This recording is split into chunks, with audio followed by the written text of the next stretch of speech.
Alright, kicking off the list at number 10 is Robin. Why not kick off this list at the beginning? The inciting incident for our protagonist. In both the show and the comic book, we pick up with Huey Campbell, who isn't exactly the pillar of his community, when he is out and about with his girlfriend, Robin. In the show, Huey and Robin are walking along the street when Robin accidentally winds up on the street and gives Huey a kiss. In the comic, Huey and Robin are at a fair when they share their kiss and are all lovey and giddy and all that good romantic stuff. But in both instances, the happy moment is brought to an incredibly abrupt end when Robin is completely obliterated thanks to the superhero known as A-Train. For the show, A-Train himself runs straight through Robin, causing both him and Huey to be completely covered in Robin's soup. In the comic, A-Train and a supervillain were doing some super speed battle when the villain was rammed straight into Robin and then a brick wall, moving at about Mach 3. In both instances, Huey is left hanging onto Robin's detached forearms.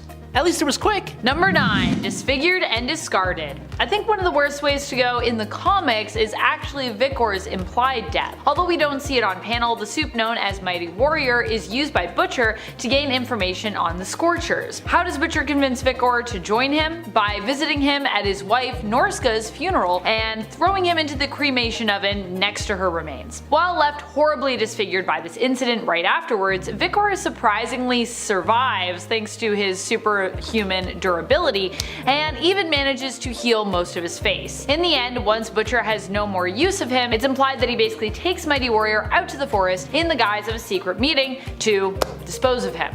Brutal. I just can't believe that Butcher did this at, Mighty Warrior's wife's funeral. Like, I know Vikor wasn't too broken up about it because of what happens in that comic, or at least, he seemed to move on pretty quickly, but still. Then again, this is Butcher, so I guess I shouldn't be too surprised. Number 8. Head Pop. In the Boys TV show, there is a character named Victoria Nadia Newman, who becomes a pretty major antagonist, whereas the character she is based on, Victor Newman, in the comics, is just the guy who becomes vice president. The thing about Victoria, unlike Victor, is she is actually, spoiler alert, a soup, with the inflexible ability to make people's heads completely pop in a small explosion of disgustingness. Using this ability, she has been able to take out Susan Rayner, Jonah Vogelbaum, Alastair Adana, and several other members of Congress. Now, just like Robin, at least this is quick, but it's not exactly a demise I would wish on anyone. I can't imagine the pain of having your head explode would be light, and because it's so quick, the rest of your body would have to catch up to what just happened, and the idea of that is not sitting well with me in my tummy. Number 7. Sneeze. Many of these for me are going to be from the Boys live action series because they're just so brutal and so visual,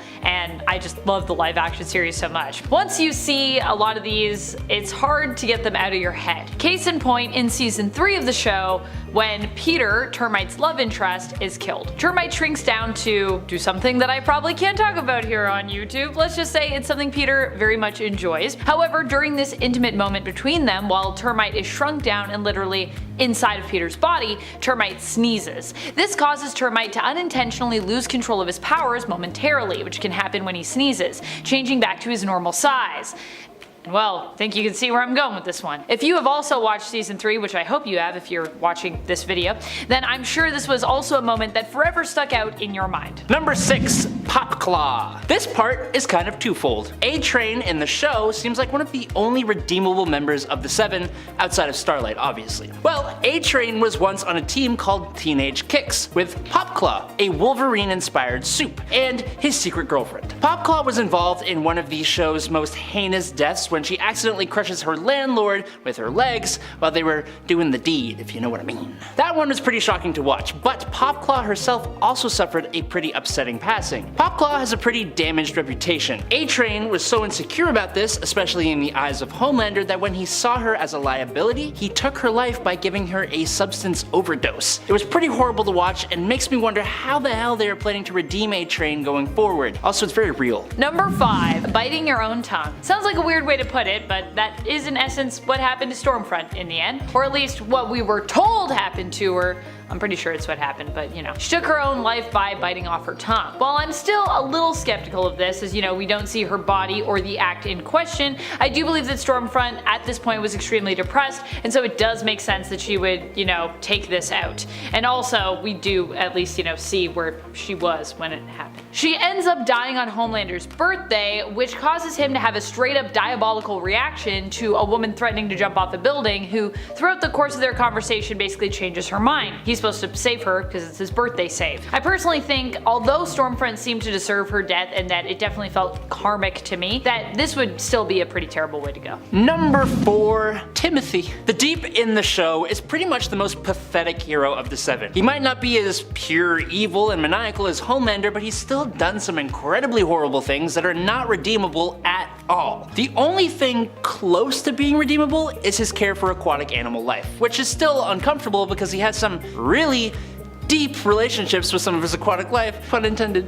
Anyways, like his relationship with Timothy the octopus. This relationship is brought to an incredibly bad end. Basically, Homelander forces the Deep to eat Timothy alive during a dinner with Ashley and his once upon a time wife, Cassandra. I believe it was Homelander trying to make Deep conform with the rest of humanity, which isn't really an excuse because Timothy was an innocent character, and as we know, octopi are incredibly smart. So to see Timothy killed off to show Homelander's cruelty and the Deep's cowardice was pretty horrific. The Deep slurping down his friend alive was made even worse when he said that Timothy was crying. It was all CGI, sure, and people love to eat octopus, but this is just awful. Number 3, Made to Jump. Speaking of terrible deaths, while Stormfront's demise definitely sounds pretty bad, I think the woman who was there with Homelander when he heard about it, Chelsea, had it a lot worse. She was the one who was threatening to jump off a building when Homelander flew to her rescue. At first, his tactic was basically to convince her there was really no point of jumping because if Chelsea jumped, he'd just fly down and catch her before her body hit the pavement. Basically, it was all futile, he said, so she might as well just give it up. However, after learning of Stormfront's death, which by the way happens on Homelander's birthday, Homelander refuses to accept that Chelsea's life matters more than that of the woman he loved. And even when Chelsea begs to be let go and actually changes her mind, recanting on her initial conviction to jump, Homelander basically pushes her off the roof. Alright, and at number 2, Homelander. Okay, so spoilers for The Boys comic book series, which finished in 2012. What was arguably the biggest twist of the comic came near the end of the story, in issue number 65 specifically. Luckily, this twist is not present in the show, so you don't need to worry about this, but it turns out that Black Noir is secretly a Homelander clone. He was created with the whole purpose of being meant to take Homelander down if he ever loses control. Problem is, Homelander enjoys being a puppet of Vought International, and that puts Homelander well in their good graces, so Homelander never ends up going rogue. This makes Black Noir incredibly frustrated, as he has been looking for the day when he'll finally fulfill his purpose of bringing down Homelander, only to never be given it for years and years and years. In the final issues of The Boys, after slowly watching Homelander get more and more insane, he finally snaps and attacks the White House, taking out the president. This finally opened up Black Noir to finally do what he was made to finally do, when he showed up to the White House in the climactic issue 65, revealing himself as a clone and then going for an absolute slogfest against the completely shocked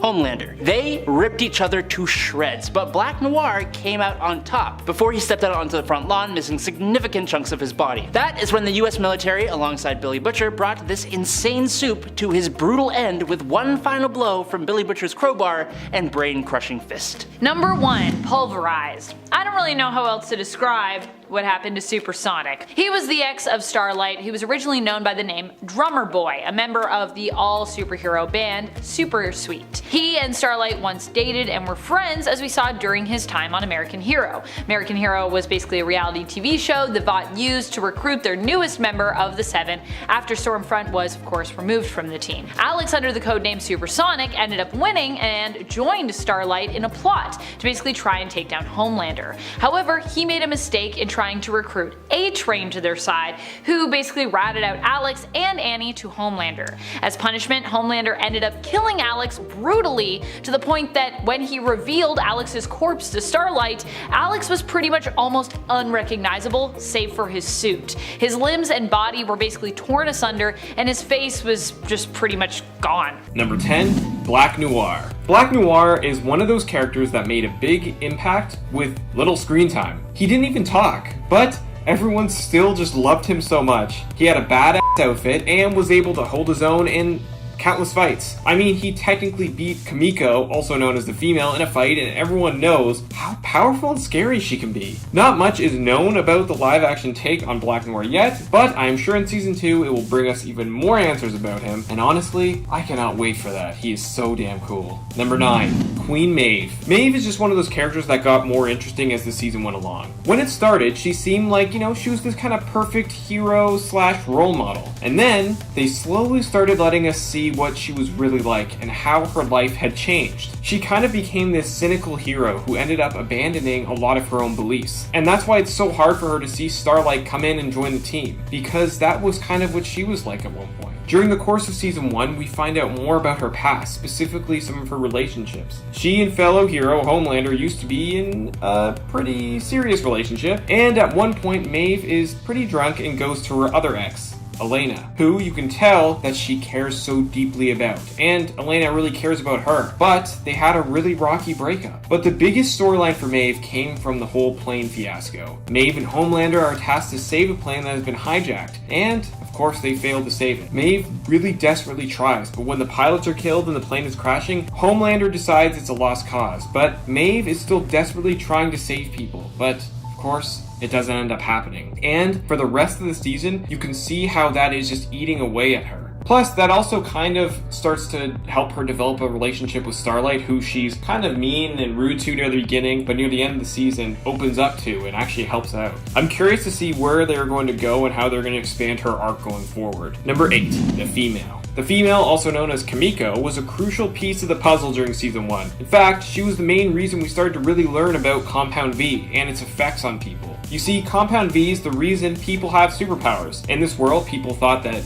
some people were just randomly born with them. But no, that's not true. The thing about Compound V is that it's usually given to people when they're babies. But when it's given to someone when they're older, it has very different side effects, which is what we see with Kimiko. It makes them go kind of crazy. They can kind of snap out of it, which we see with her. We start out thinking she's this villain, especially once we hear her backstory about being associated with a terrorist group. As the season progresses, we learn that it was actually for her brother. She ends up getting kidnapped and they experiment on her, and that's when she gets the Compound V, and that's how, the boys find her. Kimiko becomes very close with Frenchie and becomes a crucial member of the team. I mean, she's basically the strongest member of the boys because of her abilities. And that really, really came in handy near the end. Number 7, Madeline Stillwell. Almost everything that happened during season 1 was because of Madeline Stillwell, and without her, it would have played out very differently. You see, Madeline is one of the higher-ups at Vought International and controls the 7, or more specifically, their main member, Homelander. The two have a very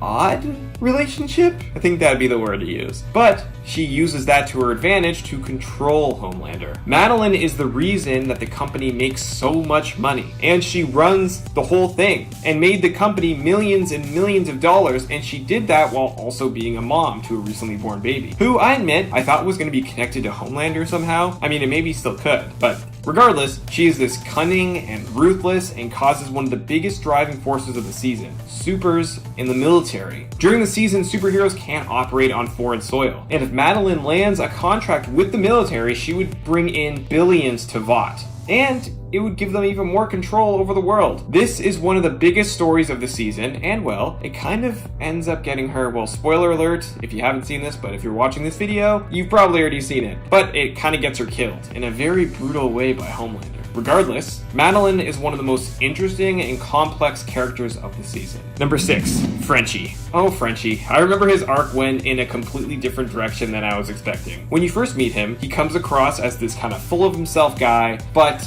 it's after he has his heart-to-heart scene with Huey that he really shines. Frenchie has a dark past, and he has done a lot of bad things for bad people, but underneath, he is not a bad guy. When Huey is wrestling with the whole kill or not kill situation, Frenchie really helps him out. He reveals things about his past. He talks about how he has killed people, and even though he tries to forget them, every person he killed stays with him like a scar on his own body. Frenchie also has a past with Butcher and Mother's Milk, the latter of which he is constantly bickering with, which creates some of the best dialogue of the season. Frenchie is also crucial getting through to the female. I mean, he's the one that actually finds out her real name, Kimiko. And while everyone else is going to leave her in that cage, he chose to let her free. And, I mean, that's how we also found out more about Compound V, but it was like he was trying to atone for his past sins. It was a really touching storyline, and I can't wait to see how they expand upon it in season 2. Number 5, Starlight. Starlight, aka Annie, had one of the most interesting arcs of the season. She was this young girl who had trained her whole life to be in the Seven, a superhero team that she and, quite frankly, most of the world idolized.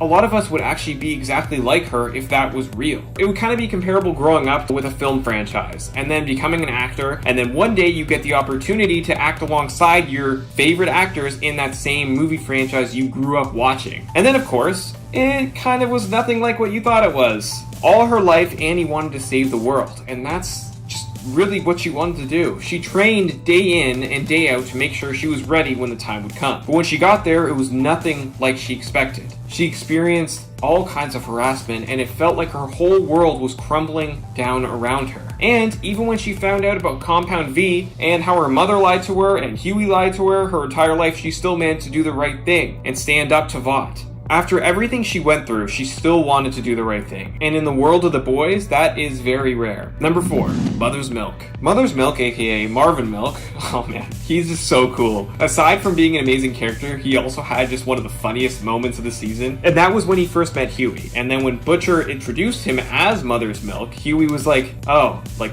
that's a nickname, right? And then completely straight face, he's like, no, my mother actually just named me Mother's Milk. And Huey's just like, wait, like, did she? It was absolute gold. But back to my main point, Marvin's main arc during the season is that he is generally trying to live a normal life and leave his former life in the past. He doesn't want to go back to the life he used to live with Butcher and Frenchie. He has a wife and a daughter, but of course he gets pulled back in and is forced to lie to his family, which is a constant struggle for him, because he knows deep down what he's doing to protect them. Though one of the main reasons he's nervous is because he truly knows why Butcher is doing what he's doing, and if he continues his war against Homelander, he will get them all killed. Because of his involvement, his wife ends up saying she doesn't want to speak to him ever again. But luckily, he gets her into protective custody because their identities end up becoming compromised. Marvin ends up becoming that kind of father figure for Huey even for most of the season. He calms him down and he always tries to help him, and he even defends him, to Butcher. I'm really curious how next season will play out with his family and kind of like how they'll address all that.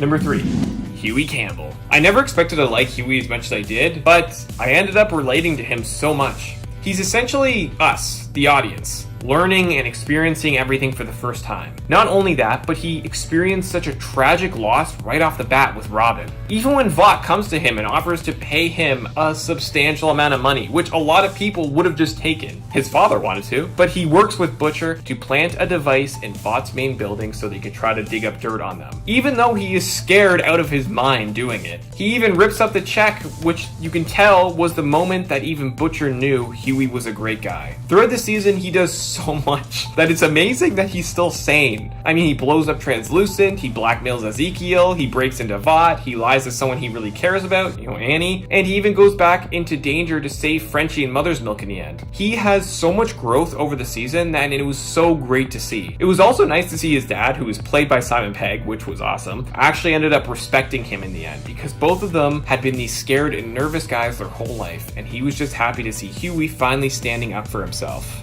Number 2, Homelander. Homelander is probably one of the most terrifying characters I've ever seen, and that is because of the writing, but also Anthony Starr's performance. I was lucky enough to meet him once, and he is literally one of the nicest guys. Although, it was so weird interacting with him because it was around the time that they were filming season 2 of The Boys, so he had the Homelander hair and everything, so all I was picturing was Homelander when I was talking to him, but I mean, it was amazing. But back to my main point, Homelander is one of the most complex and interesting characters on the show. First off, when we meet him, you instantly believe he is this Superman-like guy that will stop at nothing to protect the world. But by the end of the pilot, we learn the dark truth when he kills the mayor of Baltimore and his son, who happened to idolize Homelander. He is this charming guy 1 minute, and then he will instantly change into this psychopath. It's both amazing and terrifying. He's also one of the main driving forces for creating the stories in season 2, but also with Billy Butcher. I will talk about more of that later. But he destroyed the lives of so many people, including Billy and his wife Becca. As the season goes on, we start to learn why he is the way he is. He's one of the first kids they used Compound V on, but the difference was they locked him up in a cage. He didn't have a normal childhood. He was kind of like a lab rat. Now, that does not excuse anything that he's done, but it adds to his character, and at least shows you why he's doing what he's doing.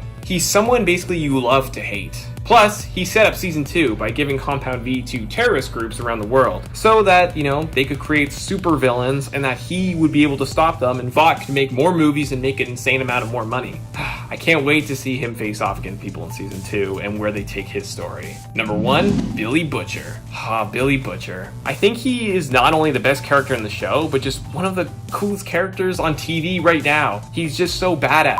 He's this charming, tough, and cunning guy who wants nothing more than to take out the superheroes. And throughout the season, you learn why that is. Karl Urban absolutely nails this role, and he truly makes Billy so relatable. You find out that Homelander is the reason his wife is dead, or so we thought was dead, and that is why he wants to stop them. So they can't hurt anyone else the way they hurt him. That's also why he connects to Huey so much, because the two of them went through something very similar, involving superheroes. We also learn about his past in the CIA, which is why he is so skilled at what he does. He may be a bit reckless, but you understand why. And how can you be mad? And all of this is why Mallory ended up recruiting him and kind of turning him into what he is and why he recruited the boys and all of that. Which, also didn't really turn out well for Mallory and her family.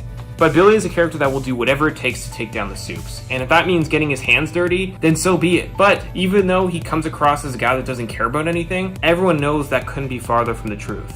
He came back to save Huey from Translucent, which was one of the coolest fight scenes and solidified Butcher as one of the greatest characters in the show. Number 10, Marie Moreau. It's still early days for Marie Moreau, who is a young hero in training at Godolphin University. Her powers are those of hemokinesis. She can use them to attack her opponents, creating dagger-like projectiles. Tragically, Marie's powers first manifested when she had her period, and as a result of the trauma of both learning of her powers and dealing with this new change to her body, she freaked out, causing harm to her mother, who came to check on her, and later her father, who came to check in on them both. Marie's powers are deadly and would be insane to see on a Supes battlefield where there is plenty of, let's just say, ammunition for her to use. It's also possible that she could use her powers to manipulate the blood of others, making her crazy deadly. She hopes to use her powers to change the way that her sister sees her, who of course was also traumatized by the event of Marie's powers surfacing. And friends, before I move on to our next spot on this list, if you love what we do here at Top 10 Nerd, and if you are also enjoying Gen V as much as I am,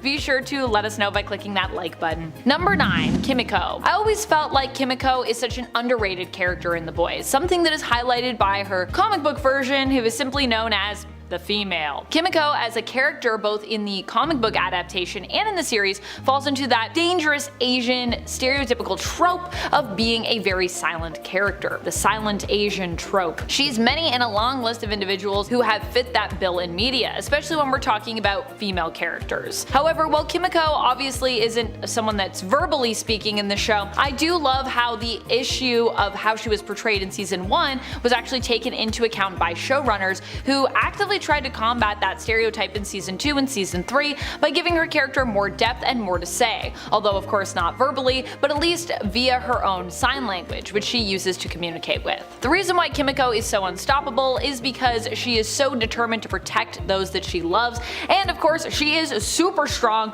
super durable, can heal, and is just like not a person that you want to mess with, trust me. Also, even when Kimiko loses her powers, she actually takes them back just to help out the people that she cares about, which I think just shows how much she can't be stopped. Even when tempted by like a normal life, she chooses to do the hard thing just to make sure she can protect other people. Number 8, Jordan Lee. Jordan Lee is considered to be ranked number 2 at Godolphin U. Despite being ranked number 2, Jordan has shown the potential to outrank even Brink's protege. Professor Brinkerhoff is considered one of the lead experts on superheroes, and his intro class is actually required for all those who want to major in during crime fighting at Godoken U. Jordan is the teacher's assistant, aka the TA of Brinkerhoff, and personally rejected Marie's application to sign up for Professor Brinkerhoff's class. If you want to see how that plays out, you should definitely watch the show. Jordan's superpowers grant them two different forms, a masculine form and a feminine one, and each one comes with basically different powers. In both forms, Jordan possesses superhuman strength. In their feminine form, they can also emit energy blasts and have enhanced agility, while in their masculine form, they become completely invulnerable to seemingly all types of attacks. Number 7. Soldier Boy. Despite the fact that Soldier Boy was stopped in season 3 of The Boys, I would say in the Amazon Prime show that he's still one of the most unstoppable characters that we have. This is because despite the fact that he was neutralized, it actually took everything to do that. And even then, he couldn't really be killed, only neutralized and recaptured. Soldier Boy is insanely powerful, and his newfound radioactive abilities, which in essence turn him into a nuclear reactor or nuclear bomb whenever his PTSD is triggered, make it so that he can easily defeat his own enemies and superpowered targets, as his powers allow him to take away the powers of others in his vicinity. The radiation that he emits essentially burns out the compound V from his target's bloodstream, in some cases killing them, and in others simply leaving them depowered. Number 6. Golden Boy. Golden Boy is the protege of Professor Brinkerhoff at Godoken University. He is one of the new characters we're introduced to in episode 1 of Gen V. He's basically the Johnny Storm, aka the Human Torch of the Boys television series. He can flame on, engulfing himself in flames, which he's also invulnerable to, basically like a better lamplighter. Like Lamplighter, Golden Boy's Luke happens to be extremely gifted in using his abilities. He also possesses super strength and super durability. Like Lamplighter, he isn't reliant on an external fire source, being able to produce his own flames, which he can then manipulate and use as a weapon. Number 5. Queen Maeve. Queen Maeve is one of my favorite characters from The Boys. She is extremely strong and powerful, a character inspired by DC's Wonder Woman. Why do I feel like she is so unstoppable? Because when she puts her mind to something, she truly is. Maeve may not have been with The Boys at the beginning of the Amazon Prime adaptation, nor at the beginning of her story in the comics, but at the end of the day, she does end up turning on Homelander and Vought to join them. In the comics, she gives her life to help save Starlight, and in the Amazon Prime series, she does one better, sacrificing herself in an effort to defeat the loose cannon Soldier Boy. She succeeds in neutralizing him and ultimately survives, although the public is left to believe that she is dead. Free from her former life as a hero, as she is now depowered, Maggie Shaw is able to hang up her crown and her cape, if you will, and retire, planning to live out her life under the radar, because obviously if Homelander knew that she was alive, probably wouldn't be so good. Number 4. Starlight. Starlight is definitely one of the most determined characters that we have in The Boys. She doesn't give up no matter what, even if she's being severely mistreated by the members of her team. Annie January is determined as a character both in the comics and in the Amazon Prime series, and will do whatever is necessary to protect those that she loves and defeat those who are corrupt and evil, attempting even to expose them. Seriously, Annie is one of those brilliant and fearless individuals that you want to have on your side in The Boys universe. She might not have the most powerful of abilities, but she's definitely a character who should not be underestimated in a fight. We've seen her use them to do some pretty cool stuff. Especially if you happen to have caused harm to those she loves or be threatening to do that, then I would really watch out. Number 3. Homelander. Obviously, this list would not be complete without Homelander. Homelander has, up until this point, been one of the main characters and main antagonists of The Boys Amazon Prime series. In the comics, he is believed to be the main antagonist, the one that Billy Butcher will stop at nothing to end. Butcher's ultimate goal in the comics is in essence to take out Homelander, but it takes him pretty much the entire series just to get to him. This very fact is a testament to how untouchable Homelander is as a character, and how powerful he is. Homelander is the leader of the Seven and is in essence the Superman of the Boys franchise. He has heat vision, can fly, is super durable, super fast, super strong, and has super hearing and vision. Homelander possesses both X-ray vision and telescopic vision, which basically allows him to see things far away as though they were up close. He can like zoom in on stuff. Number 2. Victoria Newman. Victoria Newman is a politician who promotes herself as being anti-super. However, at the end of the day, she is actually a supe herself, the notorious Head Popper. Her abilities seem to be psionic in nature and allow her to target the brains and heads of her opponents. She can exert her power to cause them harm or to eliminate her opponents by causing their heads to literally pop. Initially, Victoria was believed to be one of the good guys in the Boys Amazon Prime series, but after we learned the truth of her identity, it was revealed that she was also working closely with Vought director Stan Edgar, who was also her adoptive father, to advance their own agenda. Ever since she first appeared in the series, Victoria has been gaining more and more supporters, influence, and power, making deals with supes behind closed doors and non-supes alike to advance her own agenda. It's believed in season 4 that she will become the new main antagonist of the series. Number 1. Billy Butcher. Billy Butcher is definitely one of the most determined characters in the entirety of the Boys franchise and cast. He is the main protagonist and leader of the Boys group, aiming to take out as many supes as possible on his way to Homelander, whom he initially wants revenge against as he blames him for the loss of his wife. In the Amazon Prime series, his character is a little bit more nuanced. Here, it isn't just the loss of his wife that he wants revenge for, as we later learn that she actually survived her encounter with Homelander, had his child, and has been living in secret so that she could raise their son Ryan, with the boy's existence also being kept a secret from Homelander. So after all that comes out, things kind of change a bit, but really, I feel like Butcher just kind of wants to burn everything down. And he's very good at making sure that happens usually. So yeah.